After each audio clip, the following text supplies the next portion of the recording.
Bonjour, aujourd'hui nous avons la chance d'accueillir Nadia He, ministre des Territoires et des Relations avec les collectivités territoriales. Merci beaucoup d'être avec nous. Bonjour, merci à vous. Alors en 2020, 2600 associations étaient soutenues par Quartier Solidaire. Ces derniers jours, vous allez à la rencontre justement de ces associations et ces collectivités pour échanger sur ce dispositif et sa mise en place. Est-ce que vous pouvez nous en dire un petit peu plus sur cette opération, sur les différents projets qui en ont émané et pourquoi c'est important pour vous ? Alors déjà, il faut savoir pourquoi j'ai débloqué cette enveloppe supplémentaire. À la sortie de l'été, après que nous ayons vécu un confinement très difficile, très dur, l'année dernière à la même époque, un été où on a réouvert, où il y a eu toutes ces opérations de quartier d'été et vacances apprenantes. Et au retour de l'été, j'ai constaté sur le terrain que les associations étaient quand même assez éprouvées par la période qu'ils avaient vécue, mais qu'ils étaient aux premières loges et qu'ils étaient au rendez-vous finalement de la solidarité et de l'esprit d'entraide et de ce maintien de lien social avec les familles. Et donc, il a fallu donner une nouvelle dynamique, un nouveau souffle aussi à ces associations et leur permettre aussi de rebondir elles-mêmes par rapport à tout ce qu'elles ont mis en place comme projet. Et donc, j'ai décidé effectivement de mettre en place ce fonds quartier solidaire qui était doté d'une enveloppe nationale à hauteur de 20 millions d'euros, mais qui visait justement des structures comme celle-ci dans laquelle nous nous trouvons aujourd'hui, des associations comme Anonymal qui ont fait vraiment ce travail-là. Et donc, l'idée, c'était d'aller viser des thématiques, peut-être des priorités, qui étaient la culture, parce que je crois qu'il ne faut absolument pas que la culture soit le sacrifié de cette crise. C'était également la question de la santé mentale, parce que nous savons que la crise a eu des effets particuliers sur la santé mentale, et notamment la santé mentale des plus jeunes. Mais également l'insertion professionnelle, parce qu'il faut aider nos jeunes de quartier à retrouver ou trouver tout simplement le chemin de l'emploi. Et aussi la continuité éducative, parce qu'il y a eu une rupture à un moment donné de justement cette poursuite dans de bonnes conditions de l'activité scolaire. Et donc, il fallait aider justement tout ce milieu associatif avec aussi deux enjeux peut-être, et c'était aussi l'objet de la circulaire que j'avais adressée à l'ensemble des préfets, c'était la question des places des femmes et des jeunes filles dans les quartiers. Comment aujourd'hui, justement, on leur donne toute leur place et comment on accompagne tout cet accès aux droits des femmes, mais également à l'égalité entre les filles et les garçons, les femmes et les hommes. Et donc, c'était aussi un des enjeux de cette enveloppe-là.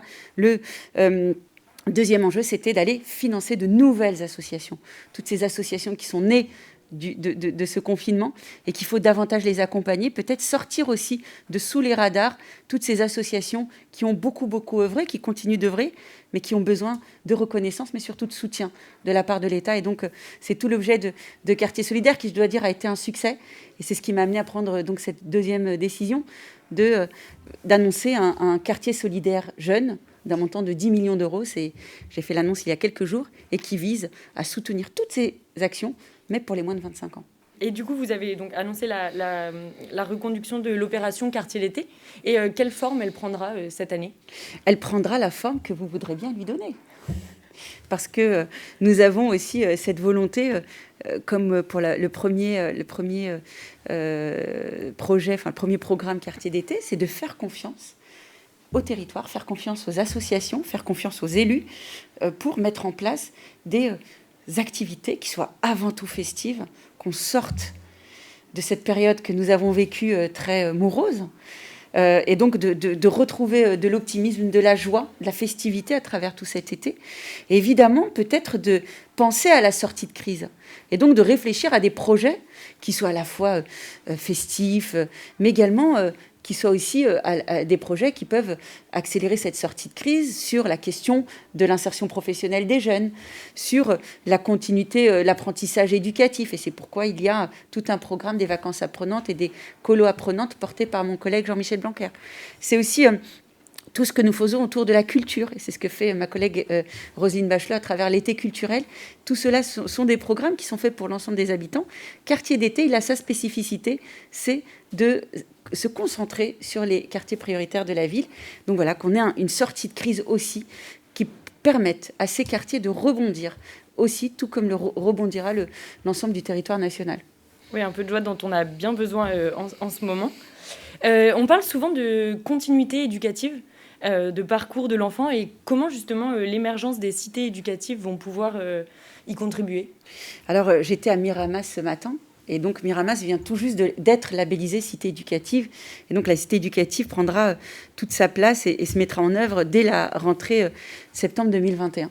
Les cités éducatives sont nées d'un constat qui est très simple, c'est-à-dire qu'aujourd'hui, vous avez un parcours de l'enfant qui doit être construit tout au long de sa scolarité.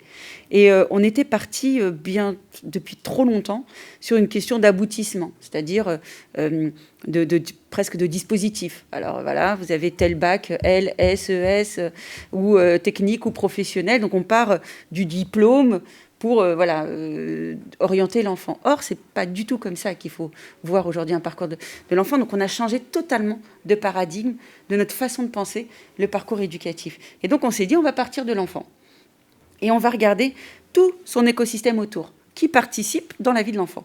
Ceux qui participent, c'est au premier chef les parents, mais également l'éducation nationale, parce qu'il y passe le plus de temps. Et puis, c'est toutes ces associations. Ce sont ces travailleurs sociaux qui travaillent avec les familles. Ce sont les médiateurs de rue, les éducateurs de rue. Donc, tout ce monde participe finalement à l'environnement de l'enfant. Et donc, on va les faire travailler ensemble, tous, autour d'un programme, autour d'un projet qui s'appelle les cités éducatives. Et on va construire des parcours adaptés à chaque enfant. Ceux qui ont vocation à faire un parcours d'excellence et de longues études, eh bien, on va l'accompagner, on va lui ouvrir les portes. Et c'est ça l'égalité des chances, c'est lui ouvrir les portes et permettre ce parcours-là. Et puis tous ceux qui finalement n'ont pas vocation à faire des études très longues, mais ils ont surtout vocation à réussir aussi, eh bien on va faciliter l'accès à l'apprentissage, une sortie positive du parcours scolaire pour éviter qu'il y ait du décrochage. Et je pense que ça, c'est un enjeu de société, de permettre à nos jeunes d'avoir des perspectives et puis surtout de redonner du sens peut-être à l'action publique, et c'est ce que nous faisons à travers ce programme. Et justement, tout ça passe beaucoup par le numérique maintenant. Et on parle beaucoup d'inclusion numérique. Qu'est-ce que cela signifie pour vous ? L'inclusion numérique, c'est tout simplement faire en sorte que tout le monde ait accès au numérique et qu'on évite la fracture numérique. Aujourd'hui, on constate ceux qui n'ont pas accès au numérique, c'est soit qu'ils n'ont pas les moyens d'avoir le matériel pour, soit qu'ils ne savent pas utiliser le numérique, ou alors parfois cumulent les deux. Et donc l'idée aujourd'hui, c'est de venir en soutien à ceux qui ne disposent pas de matériel numérique. Et donc nous avons déployé des moyens maintenant considérables, même dans le cadre du plan de relance. Il y a des 200 millions d'euros qui sont consacrés justement à la lutte contre la fracture numérique, qui viennent s'ajouter aux enveloppes que nous avions débloquées pendant la crise. Et il y a aussi de mettre en place cet accompagnement à l'utilisation. Et je sais qu'ici, dans ce lieu, il existe justement des ateliers pour lutter contre la fracture numérique.